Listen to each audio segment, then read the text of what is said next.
No início da nossa aula aqui, nós precisamos entender que a posse é sui generis. A posse é sui generis, gente, por quê? Porque a partir da Constituição de 88, nós tivemos o entendimento do princípio da função social da propriedade. A propriedade está aqui para ser usada e ter a posse é um direito muito importante. E aí anote aí o enunciado 492 da Quinta Jornada de Direito Civil. Quinta Jornada de Direito Civil. O que diz o enunciado 492 da Quinta Jornada de Direito Civil? O enunciado diz que a posse é um direito exclusivo, autônomo, em relação a outros direitos. Então, gente, olha só que interessante, ó. Infelizmente, o que nós aprendemos na graduação, que a posse é direito das coisas, nós temos que deixar de lado. Ah, professor, mas a graduação nos induziu a erro, o código nos induz a erro. Induz. Induz porque a prática é diferente da teoria. E se a gente levar o conhecimento teórico lá da graduação para a prática, aqui nas ações possessórias nós vamos ter dor de cabeça. Nós vamos ter dor de cabeça porque a posse, ela tem que ser tratada, ainda mais você, doutor, doutora, que vai trabalhar com uma ação possessória, que vai trabalhar com uma ação de regulamentação de imóveis com base na posse. Você precisa frisar, você precisa fundamentar sua peça, a exordial, que a posse é sui generis. Porque é um direito à parte. É um direito autônomo, exclusivo.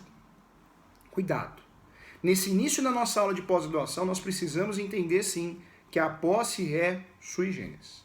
Direito exclusivo, direito autônomo e sui generis. Fundamentação. Enunciado 492 da Quinta Jornada de Direito Civil.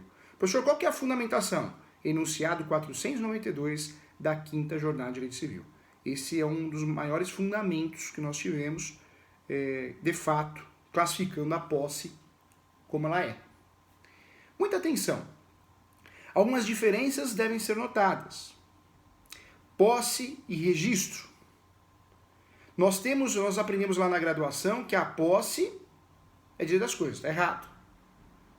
E na graduação também, como nós não estudamos na graduação direito registral, nós esquecemos de alguns detalhes importantes. Quando nós falamos de registro, propriedade, domínio, das ações petitórias, que provavelmente nós estudamos lá na graduação, nós estamos falando sim de uma ação que eu tenho como requisito a certidão de propriedade.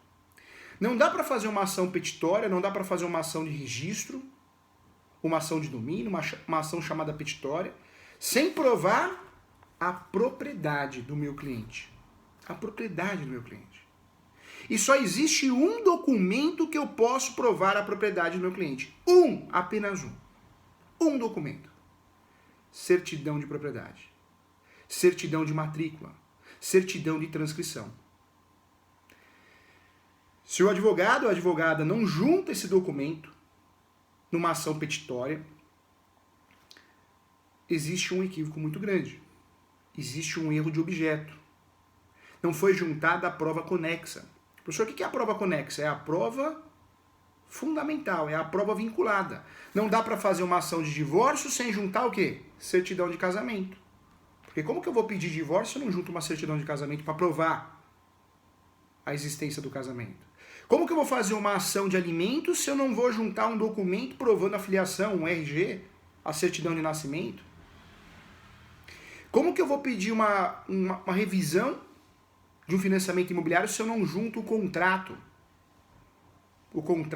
do financiamento imobiliário ou o contrato de financiamento de um veículo?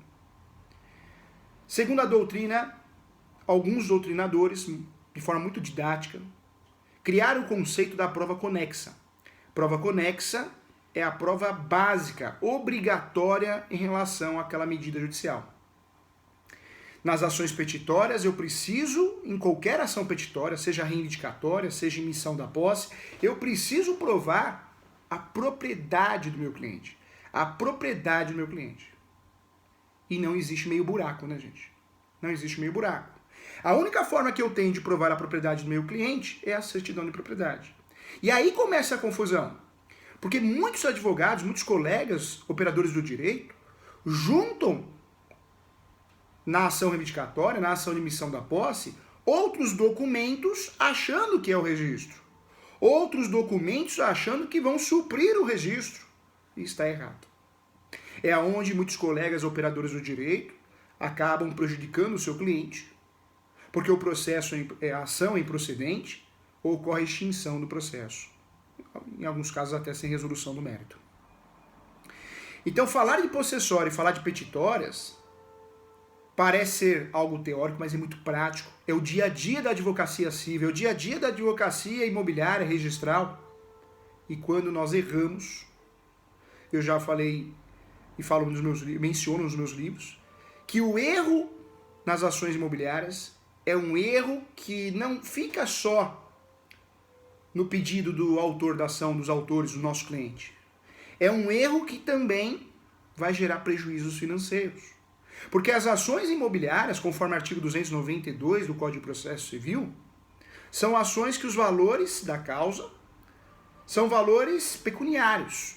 São valores que nós temos, obrigatoriamente, que apontar o valor do imóvel. O valor do imóvel, o valor venal, o valor de referência. Com isso, o valor das ações imobiliárias, o valor da causa, são valores altos, né, gente? Onerosos. Uma ação imobiliária, uma ação de posse, uma ação reivindicatória, petitória, nós estamos falando de um imóvel, um apartamento, um terreno, uma casa, seja urbana, seja rural, seja residencial, seja comercial, nós estamos falando de 150 mil, 200 mil, 300 mil, 1 milhão, 1 milhão e meio, 3 milhões, 5 milhões. E normalmente nas ações imobiliárias,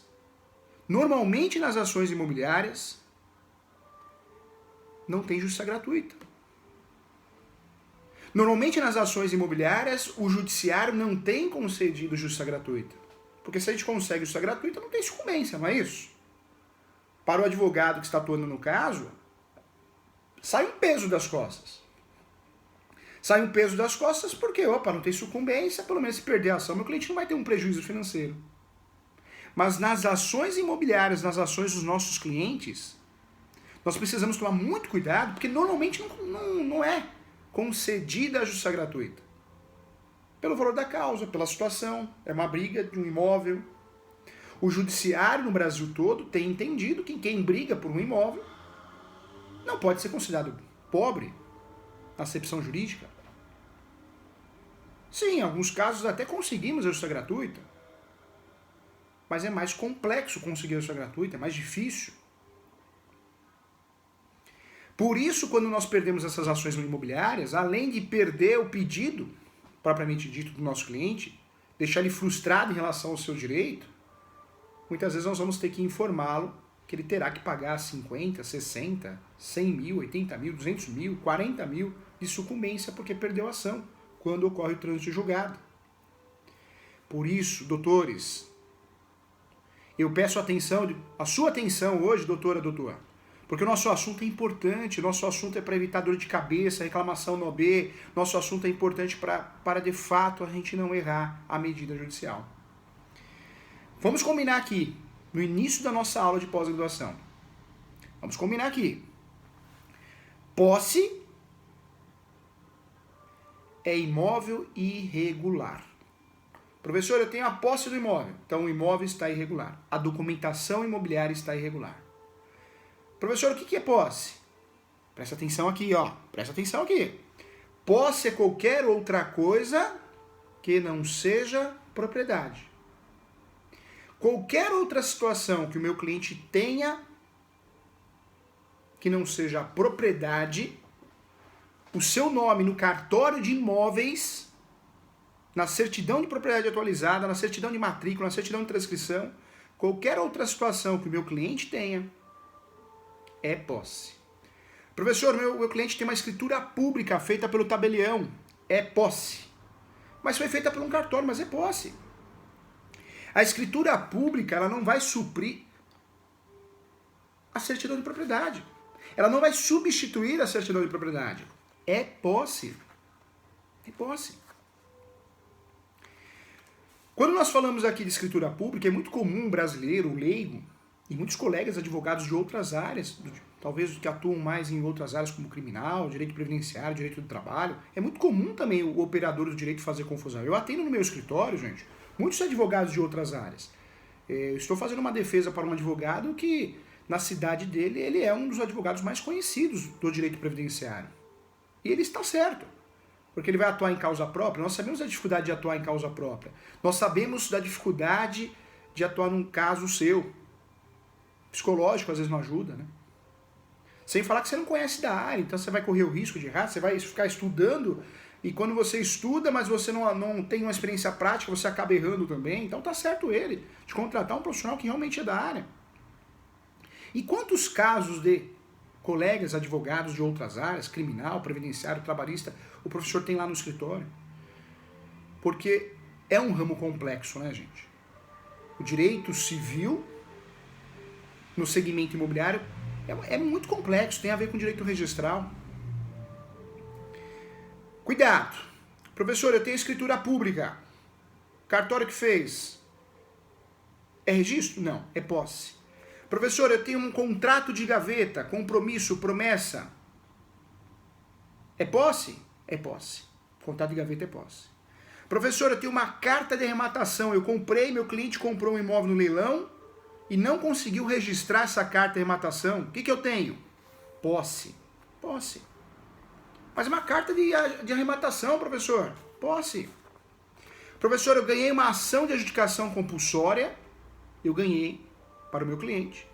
Foi expedida a carta de adjudicação, não consegui registrar. O que o meu cliente tem, professor? Posse. Qualquer outra coisa que o nosso cliente tenha que não seja o registro é posse. Combinado, gente? Combinado, Elizabeth? Bruno, Cláudia, Diego? Posse. Esse é o ponto crucial, gente. Nesse momento, nós certamente nós já estamos num outro nível. Porque quando a gente consegue compreender isso, pode ter certeza que nós já estamos aí numa porcentagem de 15% do mundo jurídico que entende isso. Posso garantir para você. Quem não é da área faz confusão. E nós estamos falando de colegas advogados. Defensores públicos, procuradores, até magistrados. Alguns magistrados fazem confusão, sim. E nós não podemos fazer. Então, propriedade é um documento só. Um documento só. Cartório de imóveis. Sempre que você for advogar no direito imobiliário, no direito civil, propriedade é um documento só. O leigo, muitas vezes até o nosso colega, chega com a escritura pública e fala: sou dono, é meu. Dono você não é. Você pode ter a posse, mas dono você não é. Mas olha aqui a escritura pública lavrada pelo tabelião tal. Isso aqui, se não for registrado, não vai substituir o registro no cartório de imóveis. Então, ponto importante, hein? E entendendo isso, nós já não erramos mais. Erros graves. Erros que vão causar prejuízos. Sempre que o nosso cliente tiver a propriedade, eu vou pensar em ações petitórias, ações de propriedade, ações de domínio, ações de registro. Eu jamais vou brincar com a ação possessória se o meu cliente tem a propriedade. Promete para o professor Júlio aqui, eu quero o teu bem. Professor Júlio, mas eu quero fazer uma reintegração de posse. Mas seu cliente tem o quê? Propriedade. Não é reintegração de posse. Ah, mas eu acho mais bonito o nome. Mas não vai fazer reintegração de posse porque você não vai se prejudicar e prejudicar seu cliente. O mundo das possessórias, eu costumo dizer que é um mundo sombrio. Tudo pode acontecer, gente. Trabalhar com posse não é fácil. Você sendo autor de uma ação possessória, você tem requisitos para cumprir na exordial. Se você não cumprir esses requisitos, você e o seu cliente vão perder a ação.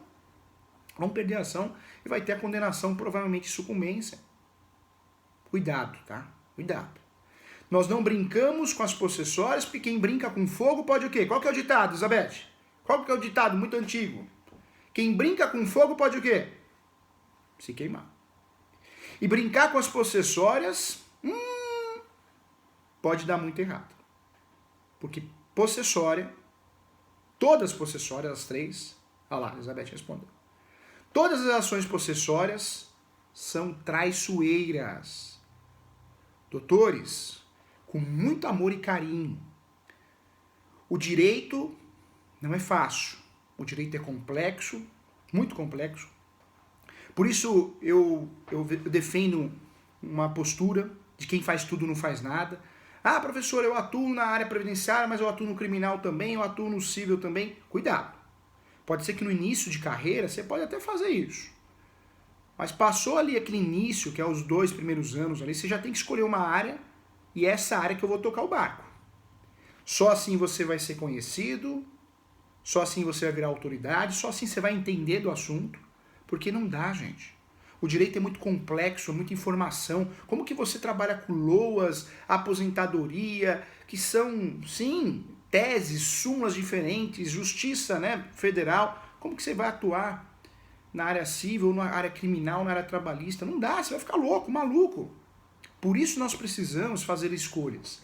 O seu escritório pode até atuar em todas as áreas, mas aí você vai fazer parceria com outros colegas e cada um atua numa área. Mas você mesmo, advogado, advogada, quando você atua em todas as áreas, o risco de você errar é muito grande. Porque é muita informação. Tem muita informação. Vamos lá, olha só. Outro ponto também importante no início da nossa aula de pós, isso nós não aprendemos na graduação. Juntos aqui, gente, atenção que isso é importante para você explicar para o seu cliente, para o sócio, para a sócia, né, para os parceiros advogados. Nós temos 3 direitos sobre o imóvel. 3.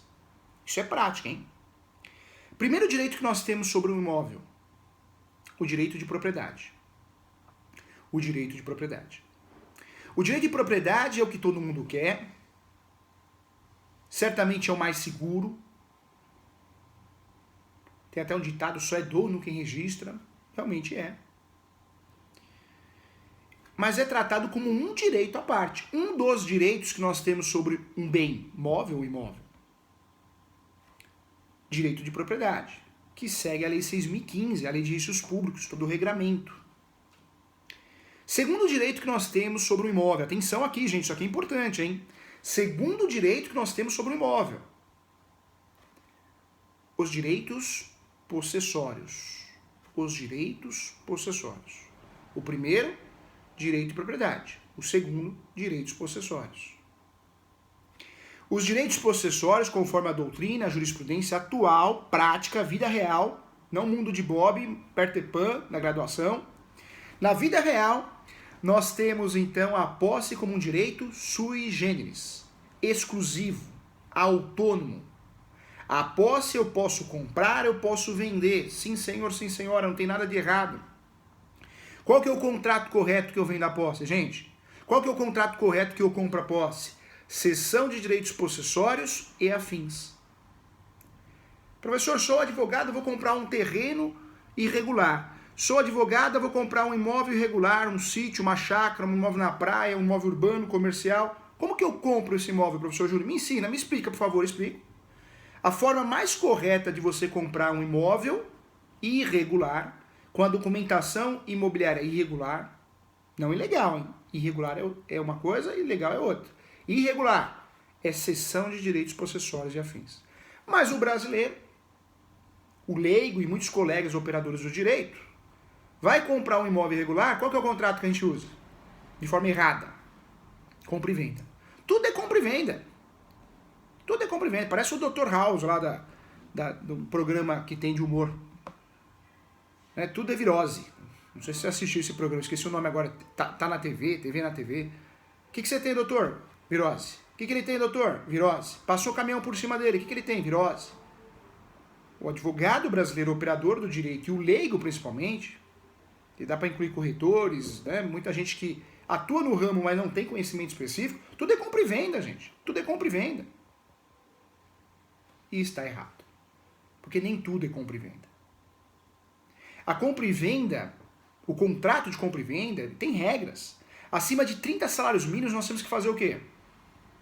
Nós temos que fazer o registro através da escritura pública. Então, toda transação imobiliária, artigo 108 do Código Civil, nós temos que fazer a escritura pública para registrar. Então, quando eu escolho o título compra e venda, numa transação imobiliária acima de 30 salários mínimos, mesmo que o imóvel, a transação seja de um imóvel irregular, eu errei o contrato está errado. Está errado.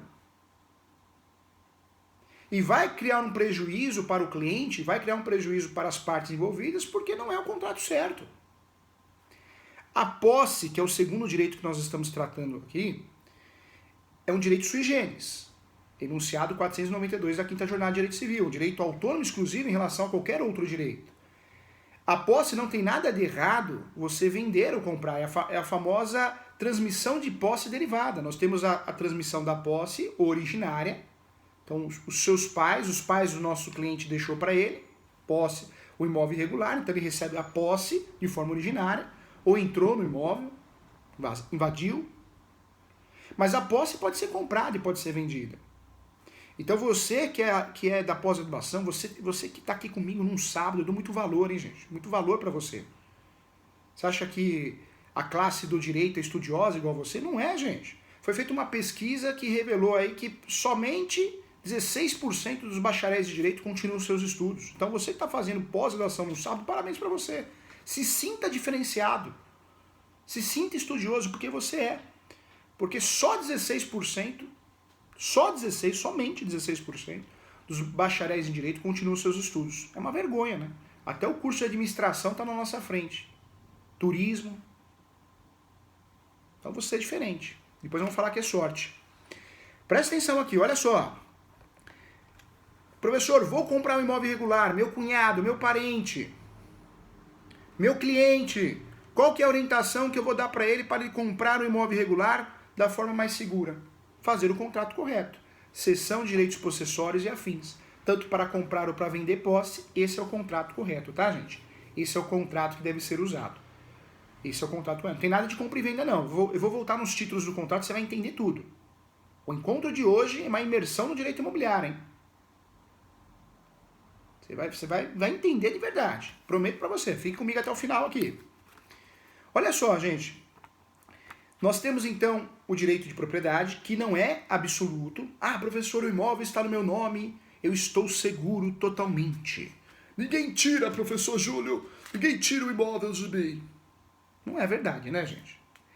Quando nós temos o registro, claro que nós temos a maior segurança que o direito pode nos dar aqui no Brasil, que é o direito registral. Então, quando nós temos, de fato, a propriedade,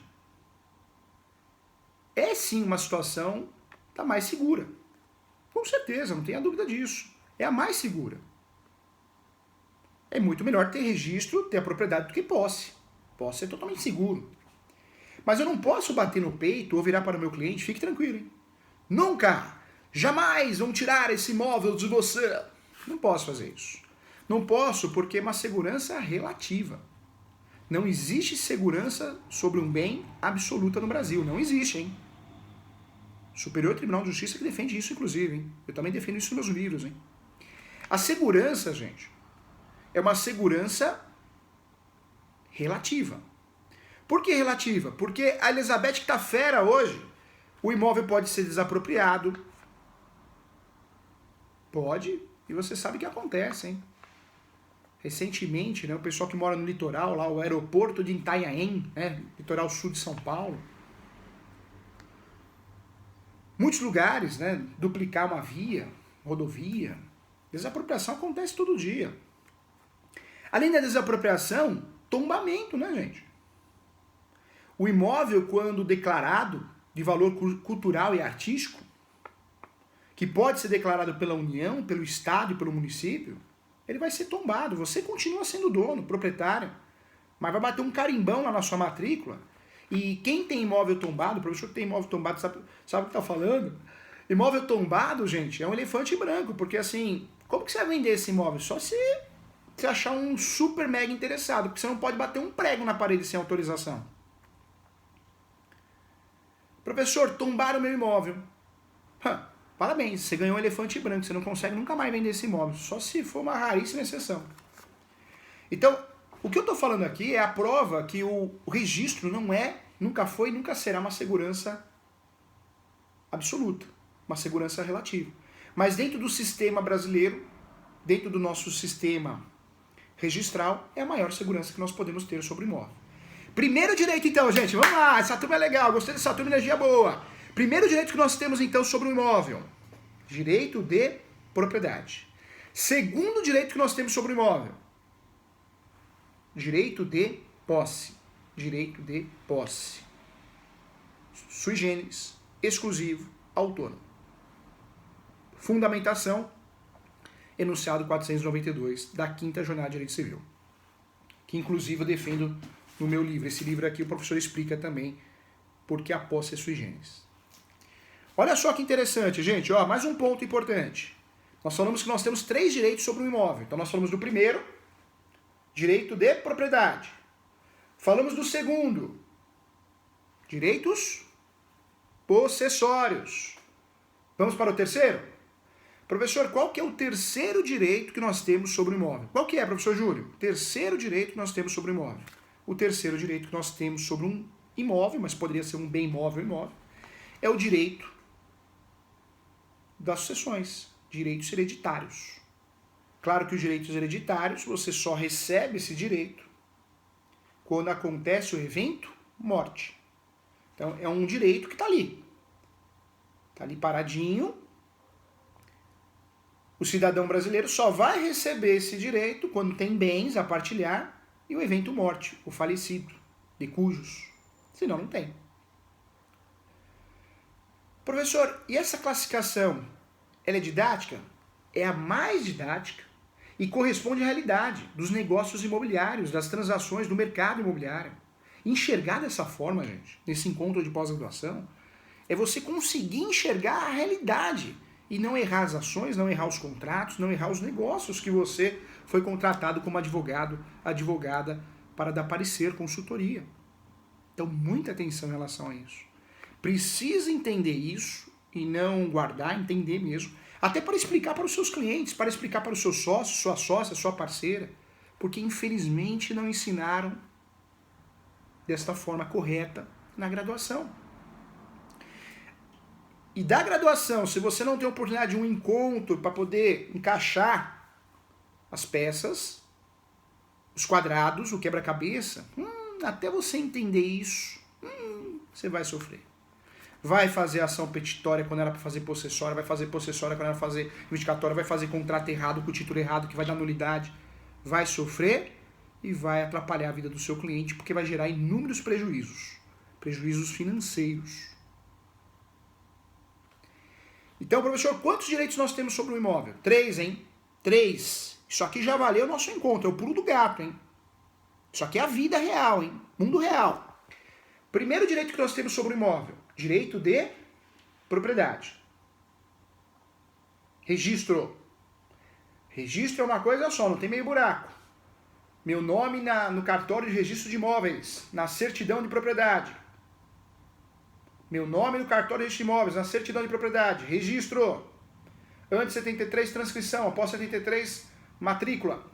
Segundo direito sobre o imóvel, então. Posse, direitos possessórios, cessão de direitos possessórios e afins. Eu compro assim e vendo assim. Terceiro direito que eu tenho sobre o imóvel. Terceiro direito. Direitos hereditários. Que precisa acontecer o evento morte. Eu recebo os direitos hereditários porque eu sou filho do falecido, filha da falecida. E eu, herdeiro, eu posso vender os meus direitos hereditários. Eu posso vender os meus direitos hereditários através de um contrato que chama o quê? Cessão de direitos hereditários. Professor, pode o herdeiro vender os seus direitos para um terceiro? Pode. O herdeiro pode vender os seus direitos hereditários através do contrato correto, adequado, que chama cessão de direitos possessórios e afins. Cessão de direitos possessórios e afins. Eu menciono nesse livro aqui, ó. Cessão de direitos possessórios e afins. Esse é o contrato correto para vender os direitos hereditários. Atenção aqui, cuidado, hein? Cuidado! A cessão de direitos hereditários, eu só posso fazer negócio assim quando eu tenho a anuência de todos os herdeiros, meeiros e meeiras também. No Brasil é muito comum fazer cessão de direitos hereditários de gaveta. Doutor, doutora, não faz isso, hein? Não faz isso, hein?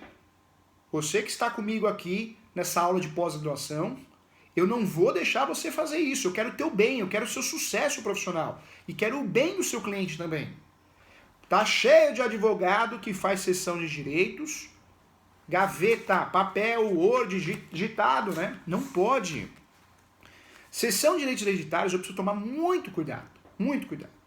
A cessão de direitos hereditários ela tem que ser feita com a anuência de todos os herdeiros, se tem meeiros, tem meeira também. E ter anuência é assinar o contrato. E o correto é que seja feita por escritura pública. Escritura pública, quem faz é o tabelião. Tabelião de notas, não é o advogado. E cuidado, hein? O professor que corrigiu semana passada um contrato de um colega, um aluno da nossa pós-graduação de Direito Imobiliário, lá da plataforma ESO, né, da Escola Superior Universitária. Fui corrigir um contrato, ele mandou por e-mail. Corrigindo esse contrato, o que aconteceu? Eu percebi que ele escreveu no título, instrumento público de compra e venda. Eu perguntei para ele, doutor, por que você escreveu instrumento público? Ah, professor Júlio, para ficar mais protegido o contrato. Eu falei, não. O instrumento público não é um termo. O instrumento público só pode ser feito pelo tabelião de notas. O advogado, o corretor, a parte, o leigo, só pode fazer o quê? Instrumento particular. Quem faz instrumento público faz escritura pública. Quem faz escritura pública, faz ata notarial, é tabelião de notas. Aí entendeu. Então cuidado, hein? Parece bobagem, mas é algo real. É uma confusão, porque nós não aprendemos isso na graduação. É na prática. É na vida real. Os direitos hereditários podem ser vendidos, comprados, antes do inventário, porque não foi feito o inventário. Normalmente é assim, né, gente? Normalmente a cessão de direitos hereditários ela é feita antes do inventário, porque normalmente os herdeiros não têm condições financeiras de fazer o inventário. Não tem condições de pagar honorários do advogado, não tem condições também de pagar os tributos, ITCMD. Então não faz o inventário e vende o que tem, os direitos hereditários. Mas a cessão de direitos hereditários, é importante lembrar também, pode ser feita também com inventário em andamento. Então, vamos dizer que tem um inventário em andamento judicial. Não tem resultado, não chegou ao fim. Mas os herdeiros querem vender, porque precisam de dinheiro, liquidez. Então os herdeiros podem vender através de cessão de direitos hereditários e já mencionar nessa cessão de direitos hereditários o número do processo de inventário. Se for um inventário judicial, lembrando que nós podemos fazer um inventário extrajudicial no cartório. E o negócio de cessão de direitos hereditários pode ser feita também após a conclusão do inventário. Porque após a conclusão do inventário, nós temos que registrar. E é muito comum no Brasil faltar dinheiro. O herdeiro ou os herdeiros, o meeiro, a meeira, contrata advogado, paga honorários advocatícios, paga taxa judiciária, paga a citação, se for judiciário, ou paga a escritura pública no cartório, na escritura pública de inventário. Paga os tributos, o ITCMD. Mas chega na hora de registrar, não tem dinheiro de registrar no cartório de imóveis. Esse imóvel continua irregular. Então os herdeiros chegam à conclusão, a meeira e o meeiro, chegam à conclusão de vender esse imóvel do jeito que está. Como existe um inventário que não foi registrado, a forma correta de eu vender esse imóvel é vender os direitos que eu tenho. Quais são os direitos que eu tenho? Direitos hereditários. Poderia ser feito um negócio assim, ou um pré-contrato, onde os herdeiros recebem um sinal, fazem um registro e depois acabam vendendo. Um pré-contrato ou um compromisso de compra e venda. Seria perfeitamente possível também. Outro detalhe importante, Elizabeth, o brasileiro, nós temos um costume, né, de achar que, professor Júlio César, já ganhamos ação, o cartório tem que registrar. Não é um costume, Elizabeth? Um costume, o brasileiro acha que a ordem do juiz todo mundo tem que obedecer, não é? Todo mundo acha. E não é assim. O inventário por si só, ele não regulariza o imóvel, hein, gente? O inventário por si só não regulariza o imóvel. Se eu faço um inventário judicial, qual que é o objetivo, tendo a procedência do inventário? O formal de partilha. O formal de partilha, se eu não registrar em cada cartório competente daqueles imóveis, eu não regularizei o imóvel. O proprietário continua sendo o falecido ou os falecidos e não os herdeiros.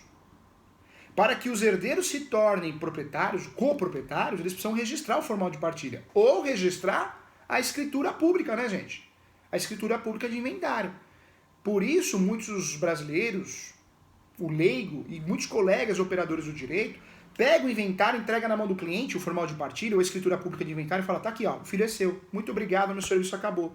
Só que esquece de orientar o seu cliente que ele tem que levar registro a escritura pública de inventário, que ele tem que levar registro o formal de partilha.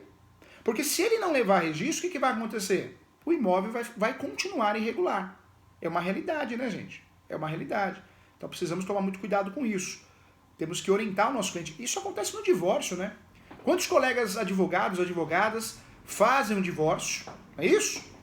Sai a sentença do divórcio, ou faz um cartório, sai a escritura pública de divórcio, mas não fala nada para o cliente que ele tem que averbar. A sentença que deu procedente à ação de divórcio, ela não é automática, vai gerar efeitos, publicidade de forma automática. Eu preciso levar num cartório, né, gente? Inclusive, nós já tivemos um problema no escritório, onde a nossa cliente foi feito o divórcio era litigioso, na audiência de conciliação, chegaram a um acordo, ele deixou metade do apartamento para ela, nesse acordo, ficou com os carros, só que ela não tinha dinheiro, ela foi orientada por nós de fazer o registro, pegar a ata da audiência de conciliação e fazer o registro, porque ela tinha 50% do apartamento, ela tinha que transferir os 50% do seu ex-companheiro. Ah, não tenho dinheiro, doutor Júlio, não tenho dinheiro, professor Júlio, não tenho o que fazer. Faz isso, vai dar problema. Não vai não. Passou 1, 2 anos, ela conheceu um rapaz, começou a namorar, ele ficou sabendo, ele fez uma ação contra ela de arbitramento de aluguel e ela teve que pagar aluguel, porque no cartório de imóveis constava ainda o nome dele. Ela não morava mais nesse imóvel, ela alugou esse imóvel, mas teve que pagar aluguel para ele. Ganhou ação, com facilidade. Doutores, com direito registral não se brinca. O direito registral, ele é frio, gelado. Não adianta, mas eu tenho um contrato de gaveta, mas eu tenho uma ata do acordo que foi feito na audiência. Isso não cola, hein? Isso não vai dar certo, hein? Não brinque com o direito registral. Professor, eu tenho a posse há 10 anos, eu tenho a posse há 15 anos, meu cliente tem a posse há 30 anos. O direito não socorre quem dorme. Corre atrás dos seus direitos. Entre eles, talvez a opção seja o uso capião. Então, nesse momento aqui, nesse bloco aqui, nós temos que entender que nós temos 3 direitos sobre o imóvel, então, hein? Primeiro, direito de registro. Segundo direito, então, é o direito chamado direitos possessórios. Terceiro direito, direitos hereditários. Entender assim, entender a realidade, entender o que o cartório entende. Importante, hein? Faz a diferença.